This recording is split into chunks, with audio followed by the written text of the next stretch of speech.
give your attention to shapes your life. I'm going to say that again. What you give your attention to shapes your life. If you spend time partying all the time, if you spend time studying, if you spend time cooped up in your dorm by yourself, if you spend time with your friends and y'all are cooking and y'all are cleaning and y'all are going to the mall, and if you are constantly going home every weekend, that's going to be your life and everything that comes with it, whether it's pros or cons. So just understand, you may not be able to see all the pros and cons immediately. A lot of times people don't get all they can get out of colleges because they put their attention into everything outside of college. When you choose what you're going to pay attention to, or when you choose the type of life that you're going to have, but just understand that. And I had to understand that because once y'all, and welcome back to the Right Number Podcast. Oh, what's up? Oh, what's up? Oh, what's up? Oh, what's up? Okay, I'm sorry. So, how y'all doing? First of all, I'm sorry. How are y'all doing? I hope y'all are doing well. I hope y'all are nice and fed on this great Tuesday, even though it's Saturday on my end. But it's okay. I hope y'all fed.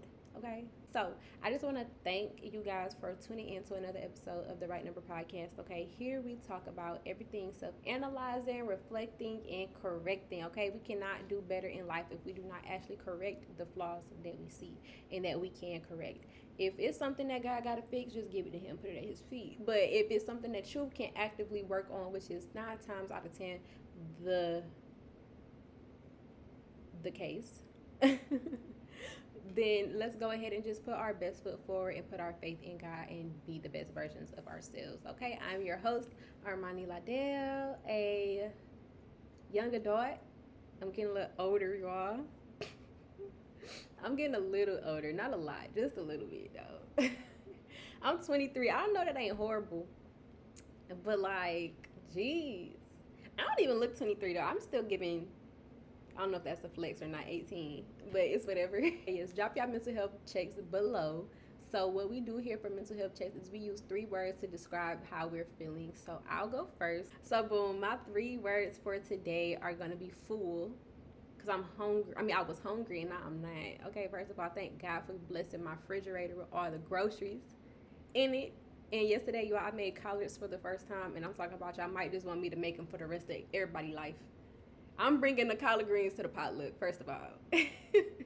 But no, yes, I feel full, and I'm talking about physically and spiritually. God has continued to pour into me, and I feel so good, and I feel so blessed, and I'm just very happy to be able to get on here and record and talk to y'all. I actually think I may change my days that I record to the weekend. I'm gonna see, because I'll go back to my regular work schedule this coming up week, so we'll see how I feel on Tuesdays, because recording on Tuesdays really don't be it for me. I'm not even gonna lie, like, Anyway, next word is going to be, I feel inspirational. I just got off of another podcast interview with the Malia Kimball Show. If y'all have not already, please go watch her podcast. It's a really great podcast. She has some amazing guests on there. She even had like people come in performing. Like, she got it all. I'm talking about got it all together. So if y'all don't already, go check out her channel and support her as well. Last word today will be excited. I'm very excited for just not even just today, but tomorrow. My friend Jay is getting baptized tomorrow, and I'm just so happy for the girl. So happy for the girl. I'm so happy for her. Like, I literally, when she texts me, my heart smiles. So just hearing and being invited to her baptism was just everything, and I just cannot wait just to see how God is working in her, because I haven't seen her since she graduated. And she graduated last year or last semester, and I'm just very, very, very excited to see what God has done in her so far, and then just to be able to embark this journey with her, as she is now a sister in Christ. Yay! And me and Jordan actually started like a Bible book club, and I invited Jade, of course. So our first day getting on the call is going to be next Saturday, and I'm just excited to see like everybody's interpretation. We're in Jonah, so I'm just so excited, y'all. All right, so today's episode we are doing something a little different. I guess it can still go under recent reflections, but yeah, in honor of the podcast interview I just did, I don't see a better time to do my college survivor guide. So I am doing this freshman back to school advice, Armani's declassified college survivor guide. Okay, but still, because I know I have some younger people that watch this, so I do want to just be sure that I give you guys some tea, and even if some of my students are on here watching, this is just some good stuff to know. So we are going to start off with number one. First and foremost, as cliche as it may sound, be yourself. Be yourself in this moment. Don't worry about next year, next month, none of that. It's going to come, and it's going to come with its own troubles and worries. What did the Bible say? Do I need to bring y'all some scripture? Y'all going but yes, just be yourself, okay? I know a lot of times when we get in environments with a plethora of people, we tend to conform ourselves into that group instead of being the one in that group, instead of being the individual of that group. So let's just continue to be ourselves, and our people will come. Okay, everyone is somebody's friend, and your friends will come to you, or you will migrate to them. So don't be so caught up in, oh, this person is everybody's friend. I'm sorry, y'all. Turn my ringer off. Don't be so caught up in, oh, this person is everybody's friend, or but I'm not their friend and I want to be their friend. I mean, if you want to be their friend, go be their friend. But if it's a situation where you feel like who you are does not align with who they are, do not force it. It's saving you a bunch of trouble. And I'm just trying to tell you, I wish I would have listened to my dad on that. I don't even know if he told me this, but he didn't tell me so much good stuff I ain't listened to, and I'd be like, dang, I should have listened. So just listen to me, please.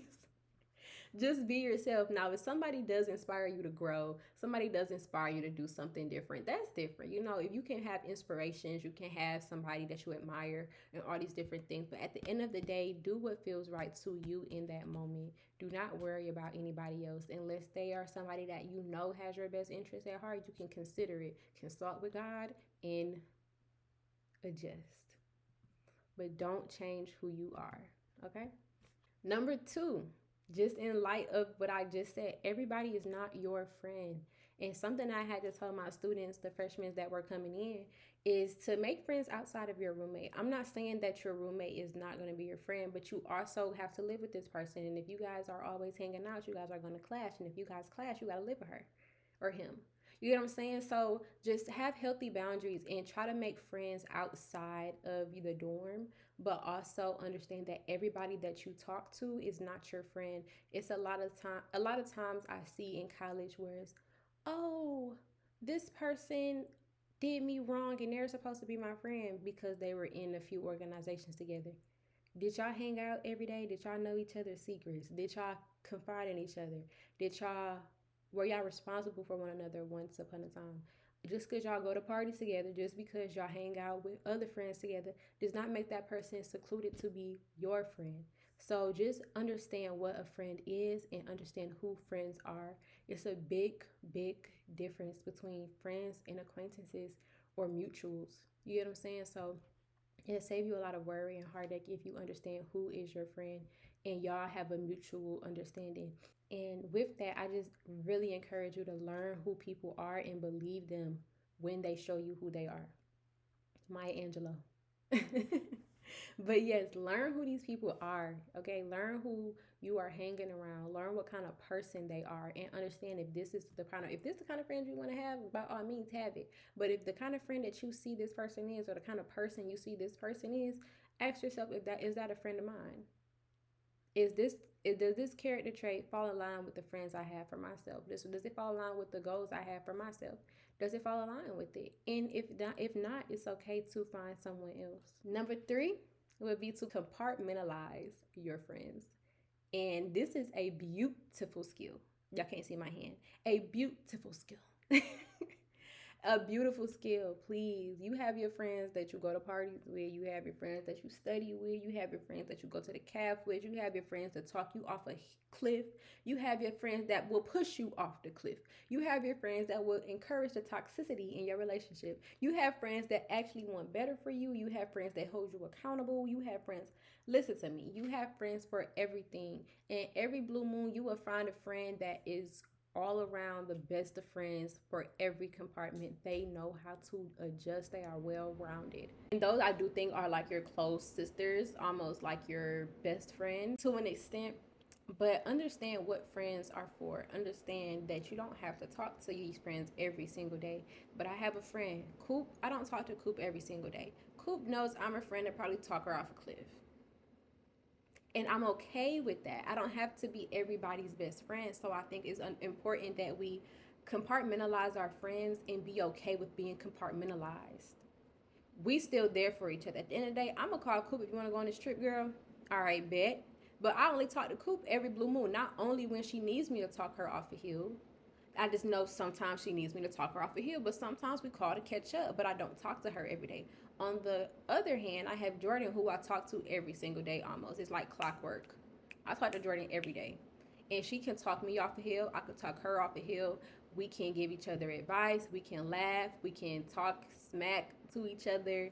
We can go out. We can travel. We can eat. We can sit in the house. We can do all of that. But then I have other friends that I don't do that with. I have my friend Zai, that is my godly sister. I love Zai. I don't talk to Zai about every single thing. I don't talk to her about life's troubles, but we do talk about God together. We do Bible plans together, or we do Word Before World together. We are in Bible study together. We do, and so is Jordan. But like we do these things together. You know what I'm saying? So it's different. It's different things for different friends, and I feel like a lot of times we get so possessive over friends that we start to feel like we aren't friends with people, and it stirs up all this unacknowledged tension and animosity. But if you want to be someone's well-rounded friend, just voice it. But I think for the better good, compartmentalizing is the best thing that you could do, because we all have friends, but understand what type of friend these people are. All right. Number 4, and this is one of the biggest things that I learned, and I had to like reflect on, like, wow, that's crazy, is what you give your attention to shapes your life. I'm going to say that again. What you give your attention to shapes your life. If you spend time partying all the time, that's going to be your life. If you spend time studying, that's going to be your life. If you spend time cooped up in your dorm by yourself, that's going to be your life. If you spend time with your friends and y'all are cooking and y'all are cleaning and y'all are going to the mall and y'all are doing, that's going to be your life. If you are constantly going home every weekend, that's going to be your life. And everything that comes with it, whether it's pros or cons. So just understand, you may not be able to see all the pros and cons immediately when you choose what you're going to pay attention to, or when you choose the type of life that you're going to have. But just understand that. And I had to understand that because once upon a time, I was just at every party and that was my life. Once upon my freshman year, I was only at parties and that was my life. Like, I was at the parties, I was at the pre-games, I was at the after parties, I was at the Shake Shack afterwards, or the Waffle House afterwards. Then the next morning, we getting drunk again, taking shots to clean off the hangover. Like, that was my life, and all the bad that came with it. The good, maybe I got people around me. I'm having fun, I'm dancing, I'm laughing. All these people, we friends. That, I thought that was my life. But then something very traumatic happened to me because of that life. I'm not just saying that so you can be, oh, don't party, don't party. I don't encourage going out all the time. I know it's college, you're going to do what you want, but all these things come with it. If you spend your time studying and going to organizations and networking and doing all of these different things, you may end up, your life may be consumed of that, but I feel like personally that is a better outcome than simply putting all your attention towards partying. So if I find myself networking around campus and joining organizations, I may find different people in different fields. I have a friend that's in law school and another friend that's a teacher. I'm about to be a doctor in psychology. I love that. I met these people when I started branching out and stopped and didn't always engage in only party stuff. I started doing things on campus instead of going to the off campus parties. You get what I'm saying? So if we use our resources on campus, if we make sure we pay close attention to what's on campus, I truly and wholeheartedly believe that you would get all that you need out of college. A lot of times people don't get all they can get out of colleges because they put their attention into everything outside of college. And it's like I said, it comes with its pros and its cons. So I'm not saying that putting all your focus on the campus stuff is going to give you all pros. It's going to be some cons there too, but I'm not going to lie, I don't see as many cons as I do with the off campus life. That's just me. But we're going to move on. Number 5 will be time management. I preach on time management all the time. All the time. You need to figure out what works for you. Figure out your most productive hours and utilize them. Whether it's right after class, in the mornings, early in the mornings, late at night, whatever. Figure out what times are the best times for you to get work done. I had a roommate one time, her productive hours was at night. Every night she was in that 24-hour lab. I was like, okay, you go, girl. Mine was when I'm already out at class, in between classes. That's why I love to have like gaps in between my classes, so I could go ahead and just knock some work out in between. Or even if my days ended a little early, I'll just stay out, because once I'm in a dorm, I'm in a dorm, baby. I ain't coming back out unless I'm going to get food or going to somebody's room and chilling out and watching TV. So that was me. But some people like to wake up really early and knock stuff out and study or and do an assignment. All of those, but like, figure out what works for you. Everybody is different, and get out of your room. Also, you can do homework in your room. I'm not knocking doing homework in your room. I used to do homework in my room, and sometimes like I'll have friends over, we'll sit in our little living area space and we'll like have a movie on and we're all doing homework, or we do a cooking night and we cook and do homework, stuff like that when I have other people with me. But like if you're by yourself, I encourage you to go out, go to the student center, go to your library, go sit outside and just do some homework and catch a different scenery and do some work, just so you can just maybe meet somebody out there that's doing the same thing like you, and y'all can go every other week or every Tuesday. You never know. Like, make it fun, make it interesting, make it a movie. Don't be all boring and sit in your room. Number 6 will be to build a bond with your faculty and staff. Rather that's your professor, your advisor, the coaches, the dean, whoever. Build a bond. These people are going to help you in the long run. As a staff member, I ain't faculty, but as a staff member, I would definitely encourage you to build these bonds. Me building a bond with a professor was probably one of the best things I could have ever done in college. I got a work study job when I lost my job and had no money in. I got a reference letter writer, a resume critiquer, a job referencer. Like, I really like the way they look out like you're their family, and it's so beautiful. And on top of that, if you're bonding with your professors, it allows them to be able to not only just see your grade and put it in a grade book with your name next to it, but also understand who you are as a person. Not necessarily give you leeway and special treatment, but if they understand who you are, if they see that you're a good person, or they see that you actually care about them, they're more likely going to be a little easier on you or be a little more harder on you if that's what you need. They're going to push you because they love you. You get what I'm saying? Like, these professors are not just professing because for a check. They actually want to help students learn, so allow them to help you learn. And then number 7 would be to network with students.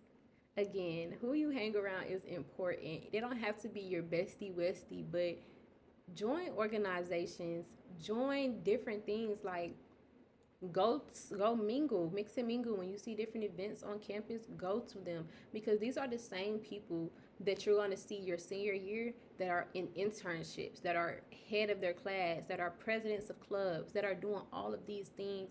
And you are going to want to, if you are a productive person, if you are somebody that wants to prosper, I feel like that is a great bond to have, because the people you hang around ultimately shifts who you are.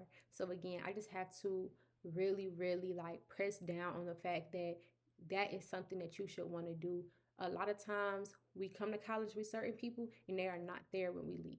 So you want to get familiar with a lot of different people and just be nice and be kind. And I know sometimes our anxiety can kind of hinder us from that. But step outside of that, call on Jesus and cast that anxiety down so you don't miss your mark, so you don't miss the rooms you're supposed to be in. Because God is going to say your name in rooms that you have never even walked in, just simply based off the people that know you and know who you are. So I highly, highly encourage you to network, get to know people, and don't be afraid to put yourself out there because we are all afraid in a sense, but people are nicer than what you think. Okay? Number 8, understand that college is not just about learning your curriculum. This is about life. Okay, I encourage college to everybody, and I'm not gonna lie, I gotta find some statistics or something because I truly believe that people that go to college versus people that don't go to college, when you're in college, you are learning life skills immediately, and sometimes these skills may take other people who have not been to college a little longer. I'm not downplaying that, but sometimes if you use college for what it's meant to do and not just your academics, you are going to come out of that thing fully ready for the world. Okay, maybe not 100% because nobody is ever at the 100 mark, but you are going to be so used to budgeting. You're going to be so used to scheduling. You're going to be used to having your time management to a T. You're going to be used to sending emails. You're going to be used to talking in a professional setting. You're going to be used to dressing the part. You're going to be used to interviewing, resume building, all of that. You're going to be used to that.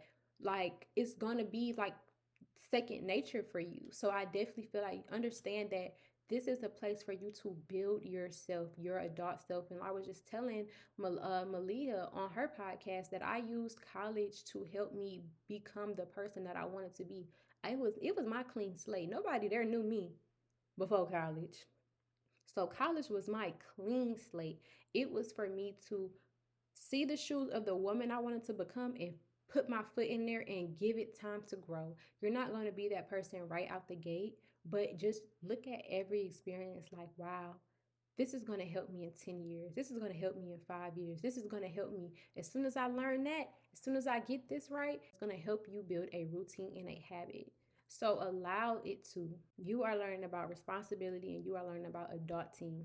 And that is something that can't, if college isn't the safest place to learn it, I don't know where it is, because a lot of times when we don't go to college and say we move out of our parents' house right after high school, real world hits. College is real world too. Don't even everything is real world, but the consequences hit harder when you're in college. You have a secure home, you have secure food, you have security. But when you are living on your own, and take it from me, somebody that lives on their own now, it's so many precautions that I take to make sure people don't think I live here by myself just for my safety. I don't even have a mat outside my door because I don't want them thinking that a woman lives here by herself.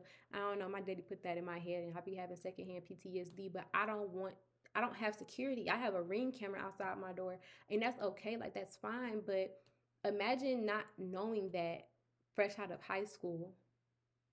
And sometimes our parents have embedded these things into us, so we know. And we do have parents to help us with these things. And if your parents are actively in your life and they have a good head on their shoulders, they will help you and mold you. So I'm not discrediting our parents for anything, but sometimes if it's a way that we can learn these things without having to have the worst happen to us, it's a lot easier to get the lesson. For example, when I was in college, we have dorms, apartment style. It's also like an instant of where I had a guy friend over and we were sitting in my living room and he had this is in college because our dorms were like apartment style. And he was mad that he couldn't come into my room. And it's like, well, I bet you be having these smoke sessions in your room and all this other stuff. And I'm like, okay, them my friends, you cool, we sit in the living room, we doing homework, like, just chill. And he kind of got an attitude that I wouldn't let him in my bedroom, and it's like it's nothing for us to do in my bedroom. So anyway, he left, and then a few days later he came by and like asking for a hug, and I'm just like, and I look in the hallway and it's a dude walking down the hallway like kind of staring, and I'm just like, you're trying to do like a showboat thing, like it's more than what it is, and it's not that. And I had to realize, dang, my dad did tell me never to let just anybody at your house And I had to learn that. And I'm not gonna lie, it's been another situation where something horribly has happened in my own dorm. When I was assaulted, in my own dorm. But it could have been much worse than what it was if I didn't have roommates, or I didn't have, like, if it wasn't cameras or something in the hallway. You get what I'm saying? So like, imagine having to learn that lesson in a place like my home now, where it's like nobody else but me here, and there's no cameras in the hallways, because there's no hallways, it's just an apartment. You get what I'm saying? So it helps me learn, like, yeah, no, everybody not coming over here. I'm not throwing kickbacks over here. I'm not doing this over here. Like, no, it's life lessons. And I don't think, I feel like it could have definitely been much worse if I was not in a dorm. Even though what I went through was like, it was not okay at all. It still could have been much, much worse. So I do just want us to take that into consideration. Like, college is not only about academics, it's also helping us build adulting skills and responsibility, and just helping us grow the standards and morals that we should have as adults. Not saying that your experience is going to be identical to mine, because God forbid your experience is like mine, but it's still like a learning experience, and I'm not glad that it happened, but I'm glad that it didn't get to the worst that it could have gotten. The ninth thing that I want to talk about is your meal plan. So I know I mentioned, like, you got the food and all of that. So I don't know about any other university, but the university that I went to, there were different meal plans you could choose from. You can get like 1 a day, 2 a day, 3 a day, or the unlimited. You can get however many swipes a day. Take it from me, just get the 2 a days. I'm not gonna lie, just get the 2 a days if you have classes. And I would say, like, if you feel like you're gonna have classes every day. And if you're not gonna have like small groceries in the dorm, I would just get 2 a day. And I'm gonna tell you why. When you wake up in the morning, if you have morning classes, you're probably not gonna want to go to the caf, sit down in the caf and eat, and then go to class. You're probably gonna want to wake up a little bit before your class, so you have time to get ready. Just eat you something in the morning from your dorm, and then that way, after the class, you can go for lunch, and then after whatever class you have after that, you can go for dinner. And then in between, you can just eat snacks. You can eat whatever you got in the dorm. It's no reason for you to have unlimited. I don't personally think there's a reason for you to have unlimited, but if you do eat like a lot of times throughout the day, like I'm talking about 4-5 meals out the day, then by all means go ahead. And you don't think you're going to be able to have groceries to support your eating habits, go ahead. But I don't think it's necessary to have more than 2 swipes a day. Now, for the weekends, say you do get up early and you want to go to the caf for the morning, go ahead. But then just know, lunch and dinner, you got to figure out like which one you're going to eat at the caf. And then there's always like different type of places around campus that you can eat and stuff like that. But I wouldn't recommend more than the 2 or 3 swipes a day. You don't need the unlimited. Don't waste your money like that, please. And then last but not least, number 10. I wanted to just keep it at 10. But embrace who you are right now, okay? You cannot change the past, and you cannot influence the future. You are never going to be perfect. And I don't know how many times I have to say this. I know I say this on almost every episode. You are not perfect, and you never will be. But let's just try to show up as the best versions of ourselves in that moment. Okay, a lot of stuff we do, we look back and be like, dang, I could have done better in every aspect of our lives, because we're a new person in every day that we walk into. We are new. We have grown every single day. So don't get so caught up on what's to come, or in the past, or what you used to go for, or who you used to be. If you don't go for that no more, you don't go for that no more. Don't let nobody pick your sins up that you already laid down and give them back to you. Don't let them do that. Stand firm on your boundaries. Do not play around with yourself, okay? If you have grown, you have grown, and don't nobody needs to understand that besides you and God. Okay? Now, before we end the episode, of course, we're going to get into our biblical backup. So today we are going to be in 1 Peter chapter 4, verses 12 to 13. Dear friends, and this is the NLT version. Dear friends, don't be surprised at the very trials you are going through, as if something strange is happening to you. Instead, be very glad, for these trials make you partners with Christ in his suffering, so that you will have wonderful joy. I'm sorry, y'all. So that you will have the wonderful joy of seeing his glory when it is revealed to the world. So use this text as a confirmation of what it clearly says, that we're going to go through things. We're going to struggle. We're going to go through trials. We're going to go through things, but do not feel like it's abnormal. Do not feel like it's significant to only you. Jesus Christ had to suffer, and he was perfect. Think about that. We are nowhere near perfect, and we don't even have to suffer as bad as Jesus Christ did. Things are going to happen to us, but we cannot do anything but have faith in God that he is going to get us through these things. So whatever you have going on your transition from high school to college, or if you are already in college, from your lower classification to your next one, whatever it is, just know that God has you, and everything that you're going through is going to be used to give God glory at the end. When he comes back for us and he's shining like the big star that he is, our testimony, our struggles are going to be what gives him that light, gives him that glory. So just don't ever forget that. I'm not going to lie. I'm going to read down. It says, if you are insulted because you bear the name of Christ, you will be blessed, for the glorious Spirit of God rests upon you.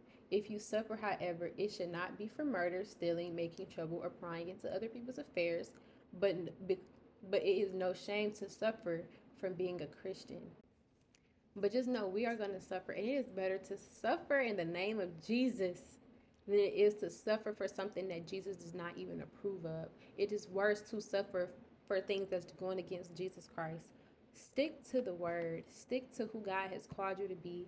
Be the best version of yourself so that you don't fall a victim to these things by accident. And it's been so many times that I found myself prying into other people's affairs, meddling in some other translations.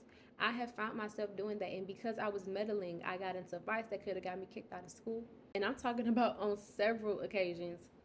People are trying to stand up for other people in a sense that would have left me worse off than the person I was standing up for. That's just what I had. That's just what has touched me. But of course, as it says, for murder, stealing, and making trouble, let's not even make trouble. Let's not be trouble starters. Let's not be interrogators. Let's not do these things. Let's live righteously. We only can live righteously by allowing the Holy Spirit in us. There is nothing that we can do with our own works, by our own selves, that will make us righteous. So continue to ask God for his Holy Spirit, his blessing, and his love, and you will be righteous, baby. Party, purr. But yes, this was a quicker episode. I hope you guys enjoyed it. And if you have any questions, if you are new to college or just kind of struggling in college, if you want to leave some questions down below, I'm always here. Feel free to message me on Instagram at the TRNpod. Feel free to comment down below. I'll get back to you. I return comments every Thursdays. So yes, if you haven't heard back from me because of a comment, is just give me till Thursday, baby. I promise. But yes, I love y'all so much. If nobody has told you today, I did. Bye.